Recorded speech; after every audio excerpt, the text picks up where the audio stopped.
labaatankii maarso 2022 mar kale waxaan joognaa degmada Kaaraan ee gobolka Banaadir halkaasoo dhowr jeer hore aan sheegnay in uu socdo in magaalada Muqdisho caasimadda gobolka Banaadir ay ka socdaan hawlgallo ilaa 3 hawlgal ah hawlgalka la dagaalanka muqaadaraadka hawlgalka la dagaalanka burcadda hubaysan iyo hawlgalka la dagaalanka khawaarijta ayaa ka socda qaybta guud ee booliiska gobolka Banaadir kaasoo lagu xaqiijinayo amniga iyo xasiloonida muwaadiniinta ku dhaqan magaalada caasimadda ee Muqdisho iyo nawaaxigeeda sida hadda aad ku arkayseen inta gudaha saldhigga degmada Kaaraan waxaan ku soo bandhignay eedeysanayaal iyo muqaadaraad marag muujin muqaadaraad ka kooban xashiish calaq iyo daawooyinka nooca maanka dooriya loona isticmaalo muqaadaraad ahaan oo hawlgalkii la dagaalanka muqaadaraadka ciidanka booliiska Soomaaliyeed ee taliska qaybta guud ee booliiska gobolka Banaadir hawlgaladii ay sameeyeen ay gacanta ku soo dhigeen waxaan dhowr jeer hore u sheegnay in muqaadaraadku uu yahay qodobka ugu weyn ama ugu badan ee sababa in dambiye ay dhacaan isla markaana dambiyadii hore u dhacay ay soo laabtaan hawlgalkan ciidanku ay sameeyeen waxa lagu soo qabtay eedeysanayaashii gacanta ku hayay muqaadaraadka indhihiina aad ku aragteen oo kab kooban ilaa 6 jawaan oo xashiish ah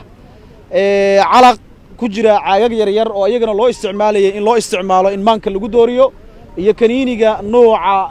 kaniiniyaasha kamid ah muqaadaraadka asagana loo isticmaalayay muqaadaraadka aan gacanta ku soo dhignay iyo kan guud aan la dagaalamayno ciidanka booliiska Soomaaliyeed gaar ahaan taliska booliiska qaybta guud ee booliiska gobolka Banaadir oo la dagaalamayo ayaa ka kooban muqaadaraadka nooca la beerta ah muqaadaraadka nooca la qaso ama shushubka ah ee calaqaya wixii la halmaala ah iyo muqaadaraadka nooca kale ee chemicalska ah manufactured-ka ah ee kaniiniga ahaanta loo isticmaalo dhammaan hawlgalladaasi way socon doonaan bacdama bishii Ramadaan ay nagu soo food leedahayna hawlgalladu inta way ka sii kordhi doonaan biidnillaahi albaari mar walba oo hawlgalka guuleysto natiijooyinkiisa gacanta lagu soo dhigay ayaa shacabka u soo bandhigi doonaa waxaan dhowr jeer hore u sheegnay in muqaadaraadku uu yahay waxyaabaha sababa dambiyadu inay dhacaan soo laabtaan sidaas si la mid ah haddaan cid u ogolaanayn inay shacabkeena dhibaatayso dawladda iyo systemka ummadda Soomaalida isku duuban khawaarijta lama inaan dagaalaneen sababta khawaarijta loola dagaalamayo waa in dadka ay dhibaato ku yihiin marka cid walba oo dadka dhibaato ku ahna sidaas iyo si la mid ah ayaan ula dagaalamin doonaa hawlgalkani wuxuu saameyn doonaa dadka beera xashiishka wuxuu saameyn doonaa dadka soo transburgareeya ama soo daabula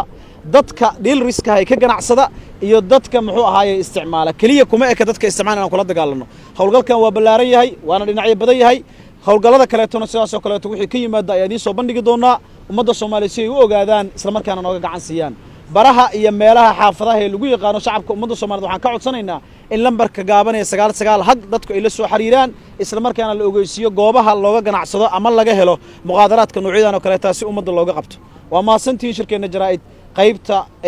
la dagaalanka muqaadaraadkan maanta intaas nooga siman yahay waa maasantiin salaamu calaykum waraxmatullaahi wabarakaatuh waxaan ku soo dhaweynayaa taliyaha hoggaanka wacyigelinta ciidanka booliiska Soomaaliyeed gaashaanla sare Mirax Axmed Mataan oo qayb ka ah hawlgalkan kalana shaqeynaya taliska qaybta guud in hawlgallada noocaan oo kale muqaadaraadka noocaan la dagaalo waa maasantiin soo dhaw taliya